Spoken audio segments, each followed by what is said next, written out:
안녕하세요. 닥터제이 장의사입니다. 오늘은 진짜 사료로 조선의 위생, 의학적인 부분을 알아보고자 합니다. 자, 여러분 인터넷에서 혹시 이런 사진 보신 적 있습니까? 가끔 보이는데 이제 조선 거리에 똥이 막 널브러져 있다고 하는 사진이죠. 우리 선조들의 진짜 위생관념을 우리의 기록으로만 봐서는 객관성을 확보하기가 힘드니 다양한 사료를 한번 찾아보겠습니다. 일단 저도 좀 놀란 게 찾아보니 조선의 위생을 비난하는 제3자, 당시 조선을 방문한 외국인의 사료들을 찾아보면 일방적이고 원색적인 비난이 상당히 많습니다.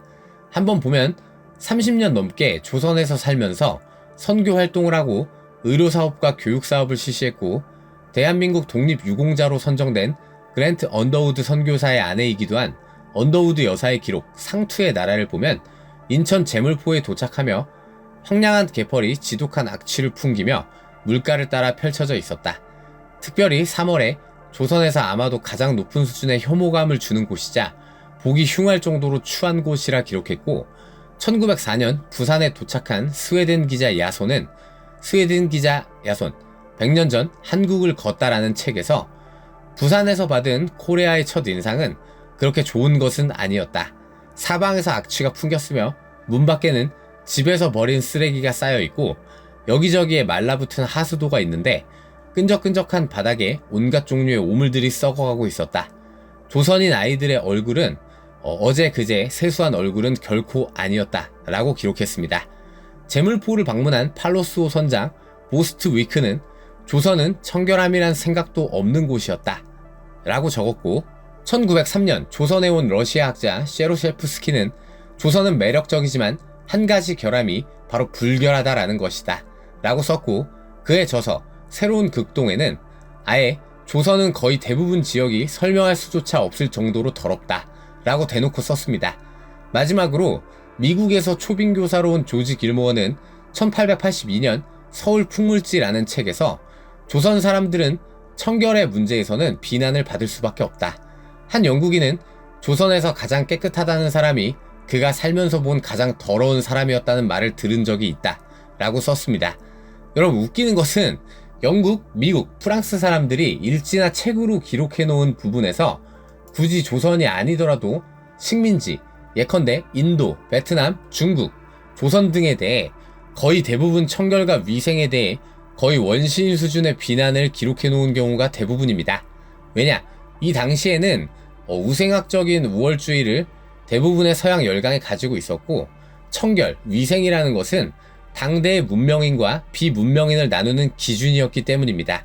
거진 20년을 조선에서 거주하고 한국인들을 위해 큰 공헌을 한 언더우드 여사가 직접 조선에 대해 평하기를 더러움과 냄새가 심한 나라라는 인상을 지을 수 없는 나라라고 써놨는데 사실 우리로서는 존심이 상하는 부분이죠.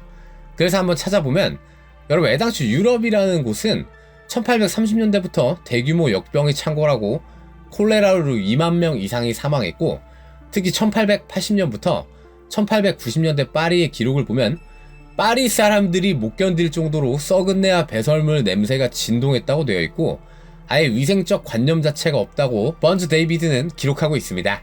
또한 1800년대 후반의 런던은 유럽에서도 알아줄 정도로 더러움의 대명사 같은 도시였고 1800년대 초반 인구가 100만이었던 런던이 산업혁명 이후로 1901년에 600만이 넘어가자 엄청난 위생 문제가 발생했습니다. 런던에서는 이미 콜레라 때문에 1840년대 위생운동이 일어났고 1860년대 발진 티푸스가 온 런던을 휘감았고 1897년 런던에 온 미국인 메리 크라우스는 자신의 저서에서 런던 시민들은 더러움에 대해 무관심하다 라고 써놨을 정도죠. 이 외에도 제가 다른 곳은 찾아보질 못했지만 특히 인구가 많이 몰려 있었던 파리, 런던이 연락에 더럽다는 기록은 수도 없습니다. 즉 위생, 청결의 관념 자체가 의학과 의식의 발달로 이루어지는 것이고 서양인들의 일방적인 기록에만 봐서는 안 된다는 거죠. 고려 도경을 보면 중국 사신이 고려 사람들은 굉장히 깨끗하고 청결하다고 하는 기록이 있기도 하죠. 이 근대적인 발달이 이루어지기 전 각 국가의 위생 상황은 그렇게까지 큰 차이가 있다고 보기는 어렵고 1900년대부터 급격하게 발달해 왔다는 것을 알 수 있습니다. 또한 조선으로 온 선교사나 학자, 선장 같은 사람들은 나름대로 서방에 어느 정도 중상류층에 속하는 사람들로 위생이라는 잣대를 동등하게 적용했다고 보기는 어렵습니다. 1800년대 후반 조선은 이제 막 근대화에 들어서고 있는 시점이니까요. 사실 조선의 청결에 대한 관념이 서방에서도 퍼지긴 한 것 같습니다. 사료를 찾아보면요. 그러면 다른 기록을 또 보면 독일 기자 겐테는 1901년 제물포로 들어왔는데 독일인 겐테가 본 신선한 나라 조선이라는 저서를 보면 나는 조선에 들어갈 때 관련 책을 읽고 무서운 해충과 온갖 좋지 않은 소문, 상상할 수 있는 모든 불편함을 감수할 각오였다. 그러나 각종 기록에 나온 주민들의 불결함과 조선 숙소에 대한 온갖 공포는 사실 무근으로 전혀 문제되지 않았다 라고 썼고, 겐테는 편견이었음을 인정했습니다. 헝가리인이 쓴 코리아, 조용한 아침의 나라라는 책에서도 조선 아낙네들의 하루 일과가 더러워진 옷을 깨끗하게 세탁하는 것이다 라며 조선인들이 불결하다는 소문은 낭설이라는 것을 강조했습니다. 여러분, 오늘 말하고자 하는 가장 중요한 점은 어떤 사람들의 배경과 경험에서 나온 기록이라 할지라도 그것을 그대로만 받아들여선 안 된다는 것입니다. 위생과 청결은 인류사 전체에서도 그 관념이 중요하게 자리 잡은 지 얼마 안 되는 시점으로 서양인들이 조선에 들어오는 시점은 바로 그 관념이 서양에서도 막 자리 잡기 시작하는 시점에서의 기록이라는 것입니다. 또한 위생과 청결로 동양과 서양을 이분법적으로 나누는 우생학적 시각을 가지고 있기도 하죠. 기관총과 자동소총을 막 개발한 군대가 볼트액션 딱총을 사용하는 군대와 대적하면 참 미개하다고 생각하지 않겠습니까? 자기들도 불과 5년 전까지 그 딱총을 썼다는 것을 금방 잊게 되는 게 인간이죠. 문제는 이러한 급격한 발전을 먼저 달성했다고 해서 이것이 자신들의 우월이나 지배, 통치의 정당화에 사용된다는 겁니다. 일본이 기관지 매일신보에 어떻게 썼냐면, 조선인은 원래로 위생에 주의치 아니하는 습관을 이미 만들었으니 질병 요촉은 환난이 천지함을 불어나여 거처의 불결도 상관하지 않고 음용수의 탁하고 불결함도 상관하지 않아 태만한 습성으로 인하여.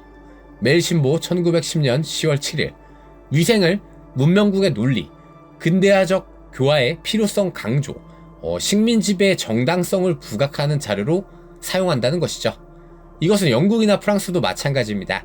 조선총독부는 경술국치 이후에 경찰범 처벌 규칙을 만들어 미신을 타도하는 데에 주력하는데, 22조 기도, 주문 등을 하거나 부정료를 수여하여 사람을 미혹시키는 행위를 하는 자. 23.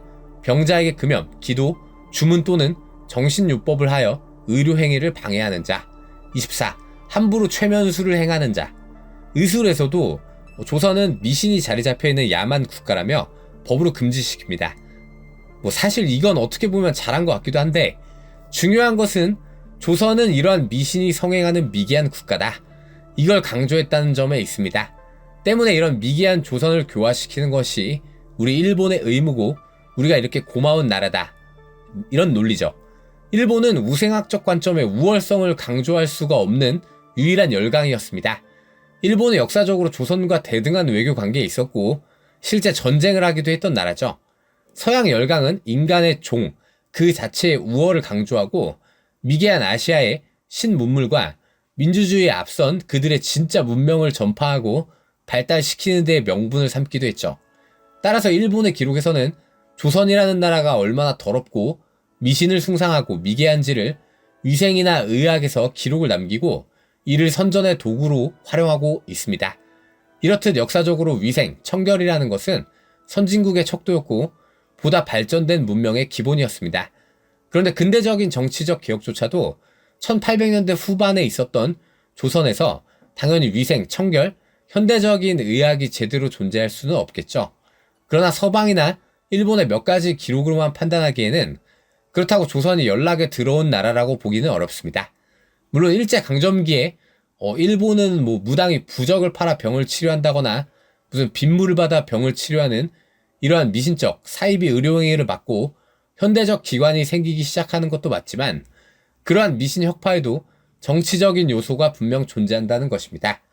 서방은 식민지 확장을 통해 식민지에서 오는 전염병이나 풍토병이 큰 위협이라 느꼈고 이에 대해 민감했기 때문에 기록을 보면 소문을 듣고 조선이라는 나라에 입국하지도 않았는데 굉장히 불결하게 생각하는 기록도 많습니다. 조선이 너무나 더럽다는 것은 몇 가지 사료로만 파악할 문제가 아니며 또한 당시의 시대상을 이해해야 한다는 것입니다.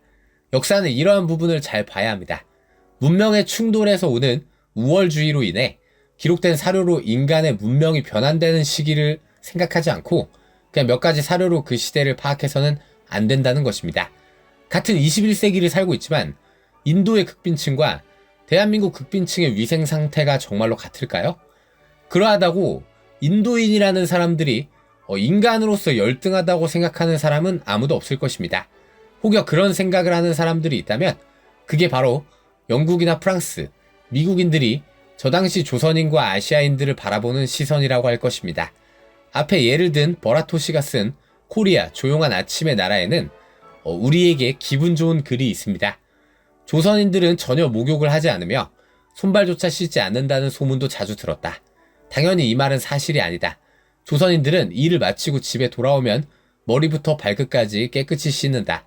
실제로 조선 여성들은 일이 가장 많은 때에도 빠뜨리지 않고 매일 씻는다. 봄철의 쌀쌀한 날씨에도 불구하고 어른아이 할 것 없이 강에서 목욕하는 장면도 흔히 볼 수 있었다. 우리는 항상 역사적 배경, 시대적 배경을 생각해야 합니다. 19세기에 연락의 깨끗한 도시나 국가는 진짜 없다고 봐도 무방합니다. 조선이 딱히 깨끗하다거나는 이야기는 아닙니다만 시대적 배경을 생각하지 않고 불필요하게 우리를 평가절하하는 일은 없어야 하겠습니다.